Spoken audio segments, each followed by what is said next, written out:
أهلا وسهلا فيكم بقناتي الجديدة، وأتمنى منكم تشتركوا بالقناة وتدعموني. ويلا نبدأ بالحلقة 8 من مسلسل تحت السابع أرض. وهم بيكونوا رجاله للعجان لاحقين موسى لحتى يضربوه. طبعا هالحكي في المستقبل، وهلأ منشوف كيف اتفقوا على الخطة ولاحقوه. وهون بتكون بداية الحلقة 8 الحبر.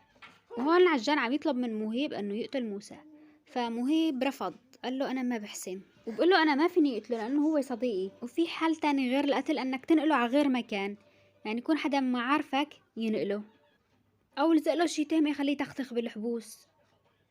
وهون العجان بيقول له المشكله بزين، لانه موسى ما رح يخليه يشتغل معانا، لهالسبب انا بدي اتخلص منه. وبالاخير قال له بدك تنفذ والرجال رح يكون. وهون راما بتسألها للمدام، بتقلها شو صار معك بخصوص الوظيفة؟ فالمدام بتقلها والله نسيتك، لأنه مو بس أنت عم تطلبي، كل العالم عم يطلبوا مني. هون راما بتنزعج وبتقلها لرفيقتها تعي كملي عني شغل، وبتقلها خلص أنا شلت الفكرة من بالي، ما بقى بدي وظيفة. وهون الخانم بتتصل على موسى وبتقله رجالك مسكوا الزلمة يلي بعناه البالي. طبعا هي قصدها على الدولارات، والخانم بتأكد له أنه ما رح يحكي شي، وإذا حكى شي رح نقصله لسانه، وقالت له انه هو ما بيعرف عنك شيء ابدا. وهلا صار بالتحقيق عم يحققوا معه، فبيقولوا له هدول الدولارات شو عم يعملوا عندك بالمحل؟ لقيناهم بعد ما طفينا الحريق. وهون بالبدايه بينكر، فهون كان بده يحكي، فبيجي موسى بيمسكه بيقول له منين جبتهم من لبنان؟ فبيقول له ايه جبتهم من لبنان. طبعا موسى عمل هالشي مشان ما يعترف هداكي، فبيقول لهم صرفت مصاري وضحكوا علي. وهون اخته لموسى بتكون عم تمشي معاملات بوزارة التربية، فاول واحد بتقول له روح ناقصها توقيع لانه ما عطاها مصاري رشوة. التاني بيحط لها مصاري بالدفتر، فبتقول له ها هيك الفهمان، بتوقع له وبتمشي المعاملة. فبيجي مهيب لعندها على الوزارة يلي هو جوزها، بيطلب منها يحكي معاها، فبيطلب منها مشان تجي لعنده على البيت، فبتقول له صعب لانه وضع البيت مكركب، فبيقول لها انه اشتاق له، بيكون جايب لها هدية قطعة ذهب، فبتقول له جايب لي هاي الهدية مشان اقول لك وين مكان المصاري، فبيقول لها لا شو بدنا بالمصاري، فبتقول له بس اعطيني كام يوم لحتى يهدى موسى، فبيقول لها موسى هو كل سبب مشاكلنا ولازم يختفي من على وجه الارض، فبتنزعج منه، بتقول له انه لا تحكي عن اخي، فبالاخير بيرضيها وبتقول له ان شاء الله هالكام يوم بكون عندك. وهون بلقيس بتكون جايبه مصاري لابوها بالسجن، فبتسال ابوها الكرستة تبع البالة من وين كنتوا تجيبها؟ فبقول لها العجال ما عم يامن لكم اياها، فبتقول له لا انه بدي اشتغل طلب خاص الي لحالي، فبيكتب لها العنوان على ايدها، بيقول لها من الاول هيك اشتغلي مشان تترحرحي. وهون مهيب وابوه لمياس عم يحكوا مشان قصة السيارة، وقال له انت بتعرف انه مياس ماله بهالقصص، والمحامي قال احسن حل انك تشهد ضد اخوك الله يرحمه. وبيرجع بيقول له بكفي خسرنا السيارة، ما بدي اخسر الولد كمان. فمهيب بيقول له والله معك حق، خلص بس يطلبوني على الشهادة بلاقي حل، وبيعطيه مصاري لأب مياس. أب مياس ما بياخدن، بيقولن لو ما كانوا من محل العجان كنت أخدتن. وهون رفيقتها لرما يلي بتشتغل معاه بالصالون بتسألها عن وضع زين، بتقلها منيح، وبتقلها شو ما فكرتي بخصوص الشغل يلي دبرتلك اياه؟ فهون بترفض وبتقلها انه مشان بابا بكفيه مصيبة مياس لسه انا كمان، فبتقلها انه لا تطالعي وشك بس صوري من عند رقبتك وتحت. طبعا اكيد الشغل على.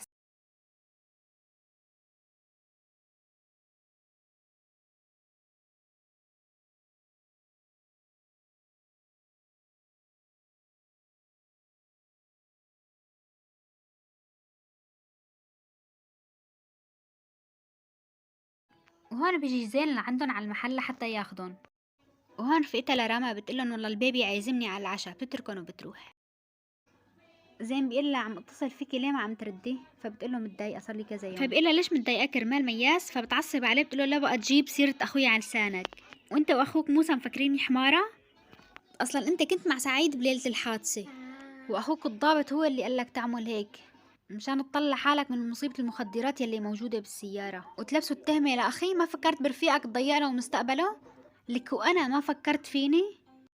زين بيصرخ عليها وبيقول لها وطي صوتك، فبتقول له صوتي ما رح وطي، من هلا ورايح صوتي رح يعلى، لك اخوك الضابط ما قدر يعمل شي، وانت ما رايحه غير على الناس المعتره متلنا، وبحياتك لا بقى تفكر تقرب علي، جرحتني مره ومرتين وثلاثه وسكتلك، بس هالمره مشان مياس ما رح اسكت.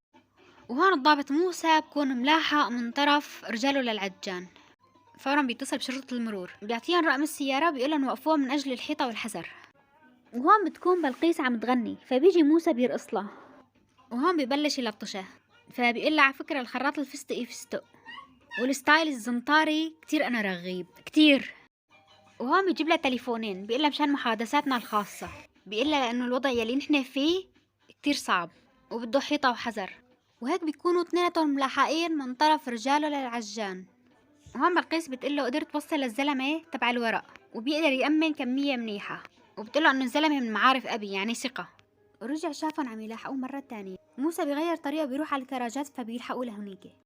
بينزل موسى وبإيده السلاح وبيقول لها لبلقيس لا تنزلي لو شو ما صار، وبيبلشوا سحب سلاح على بعض. وبيطلع كمان مهيب بيسحب سلاح على موسى. وهون بلقيس كمان بتجهز سلاحها وهي بالسيارة. وهون صاروا 2 على 2. وهون مهيب يطلب منه ينزل سلاحهم فموسى بينزل السلاح.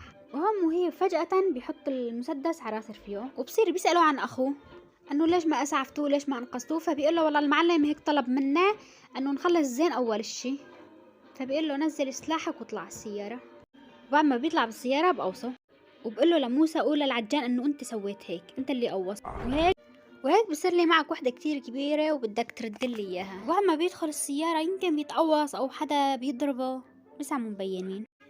وهون موسى ركض رقيد لعند العجان قال له بعت لي كلبين من عندك حتى يقوصوني، انا قوصتهم وخلصت عليهم.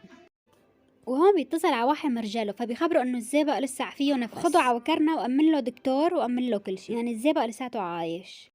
وهون مياس بالسجن بيطلبوا منه مصاري لحتى يحموه، فبيقول لهم والله ما معي وماني مطول هون وراح اطلع. فهون بيقتلوه كرمال المصاري. وهون بيجي رئيس العصابة تبعيتهم بيقول له حبيتك وعينك جقرة وبتلزمني. وهون بيجي ابوه لبلقيس بيقول له شو، بيقول له ما معي شي مصاري ادفعه. فابوه لبلقيس بيقول له انا ماني طالب شي بس سمعتك كنت عم تقول انه كنت عم تدرس هندسة. فبيقول له اهلا زميل انا كمان مهندس. بيقول له مهندس شو، بيقول له مهندس تزوير وبيضحك. وهون بتتصل على موسى بتقول له في اخبار عن مهيب، فبيقول لها مختفي ما لقيته. وهون بنتها لبلقيس بتصير تحاسبها لامه، يوم بتنسي تحطي لي المصاري يوم ترجعي متاخره على البيت بتقول لها روحي عن خلقتي ماني فاضيه لك بنوب. وهون عم تحكي انس بيبعت لها اشتقت لك بدك نلتقي اليوم، فبتقول له اكيد. انس بيكون ابنه للعجان. وهون راما بتكون بلشت شغلها الجديد وطبعا ما بتقدر تكمل لانه بيكون شبع عم يقول لها نزلي الكنزه شوي. فرفيتها بتقول لها طيب شايفتي دفيع نفسي هي اللي طلبه. وهون الضباط بيكونوا عازمين بعض وبيتعرفوا على بعض ومن سيرة لسيرة فبقول له رجعنا حققنا مع أبو كريم يلي مسكوا عنده الدولار المزور، فقال له حاسس انه مخبي علينا شي. وموسى هون بيحاول يغير الموضوع. وهون راما بترجع متأخرة على البيت فبيقول لأبوها ليش متأخرة، فبتقول والله رفيقتي كانت تعبانة. وهاي مرته لمهيب بتيجي بتدور عليه البيت كله ما بتلاقيه، فبتتصل على العجان لحتى تسأله عن مهيب. فبيقول لها بصفتك مين عم تسألي عنه، فبتقول له والله مضايق مني مصاري وبدي اياهم لهيك عم اسأل عنه. بقول لها خلص رح دور عليه معك لحتى لاقيه بخبرك، او اذا بدك اسألي اخوكي لانه دايما مشاكل بيناتهم ومتوعد له اكتر من مرة، اسأليه هو بيحكي لك. وهون الزئبق ومهيب، الزئبق متصاوب عم يعالجوه ومهيب كمان متصاوب براسه. الدكتور قال الزئبق وضعه كتير صعب انه يعيش. مهيب ما حدا ضربه بس هو تصاوب براسه على البلور. وهون العجان ببلش يسأله عن الحادثة اللي صارت امبارح، فمهيب بيجاوبه وبيقول له حكيت لكم كل شيء شو صار معنا. فهون العجان بيمسك الرصاصة بيروح على المسدس بيشوف نفس الرصاصة، فبيصير عنده شك بالموضوع لأنه مهيب هون قايل له أنه موسى هو اللي قوص علينا، والعجان ما بيصدقه. فبالأخير قال له الزئبق رح يفيق ورح يحكي لنا القصة كلها. وهون الضباط كونوا سهرانين وعم يحكوا عن موسى. قال له حسيت أنه موسى عم ينقلوا الأجوبة للزلمة. فرفيقه بيقول له شو قصدك، فبيقول له لا ما في شي بس أنا هيك شكاك. وهون موسى بيجي على قسم الذاتية بسوي حاله سكران، فبيقول له لصاحب قسم الذاتية انه يروح يجيب لي فطور، وعم يحكي وهو سكران. بعد ما بيروح بيركض على الكمبيوتر ببلش تفتيش فيه، فطلع عم يبحث عن فجر منير عبد الهادي الضابط الجديد. وهون تخلص الحلقة وان شاء الله بنشوفكم بالحلقة الجاية، وشكرا.